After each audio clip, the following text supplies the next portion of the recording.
یہ آگے جو ابھی روڈ بند کر کے بیٹھ گیا ہے، ٹھیک ہے،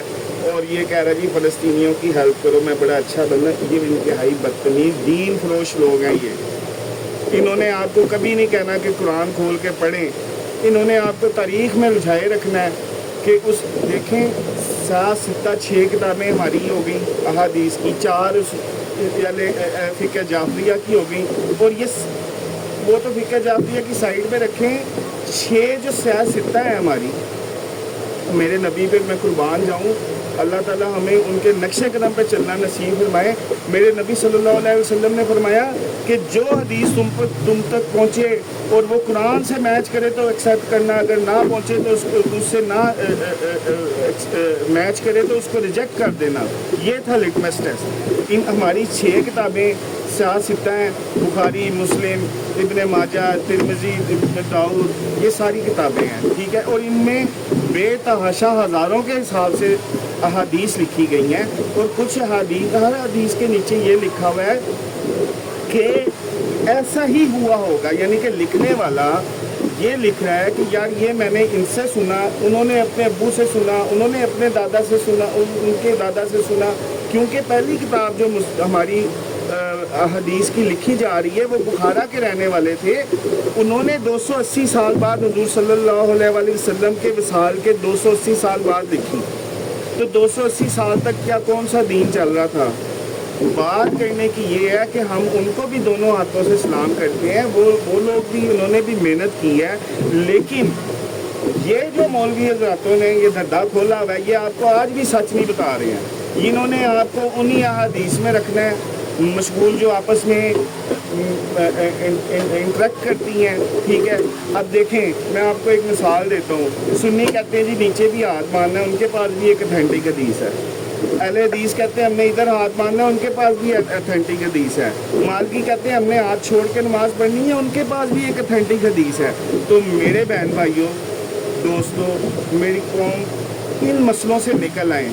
اللہ دلوں کے حال جانتا ہے، آپ جیسا آپ مناسب سمجھتے ہیں آپ بیٹھ کے نماز پڑھ لیں، آپ لیٹ کے نماز پڑھ سکتے ہیں اگر آپ میں طاقت نہ ہو۔ میرے رب نے تو بڑی ریلیکسیشنز دی نہیں ہیں، انہوں نے میرا بچپن جب میرا گزارا تھا تو انہوں نے پوری امت کو نور، حضور صلی اللہ علیہ وسلم نوری تھے یا بشر تھے، اس میں الجھائے رکھا ہے۔ تو آپ ان لوگوں کو ان کے پیچھے نہ لگیے،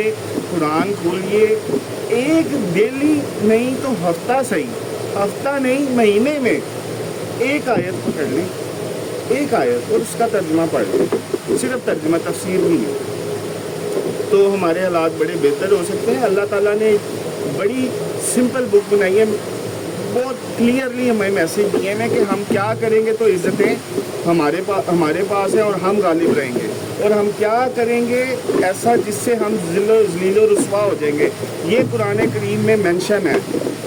ٹھیک ہے، ہمیں بس اس کو فالو کرنا ہے۔ ہم سب کو چاہیے، میں بھی دعا کرتا ہوں کہ اللہ تعالیٰ مجھے بھی ہمت دے، آپ کو بھی ہمت دے کہ ہم قرآن کا با ترجمہ آہستہ آہستہ پڑھیں،